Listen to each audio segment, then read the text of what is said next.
ஒரு மூக்குத்தி கப்பல்களையே திசை மாற வச்சதுன்னு சொன்னா நம்புவீங்களா? இந்த கதை கன்னியாகுமரி அம்மன் கோயிலோட சுற்றிய ஒரு பழைய செவிவழி கதை. அங்க இருக்கிற அம்மன் சிலையோட மூக்குத்தி சாதாரண ஆபரணம் இல்லை. அதிலிருந்து வர்ற ஒளி ரொம்ப பிரகாசமானதுன்னு பார்த்தவங்க சொல்றாங்க.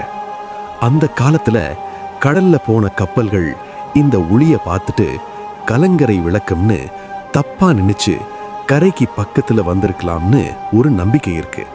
அதனால கோயிலோட கிழக்கு வாசல் நீண்ட காலமா மூடப்பட்டிருக்குது. இன்னைக்கும் சில விசேஷ நாள்கள்ல மட்டும்தான் திறக்கப்படுது.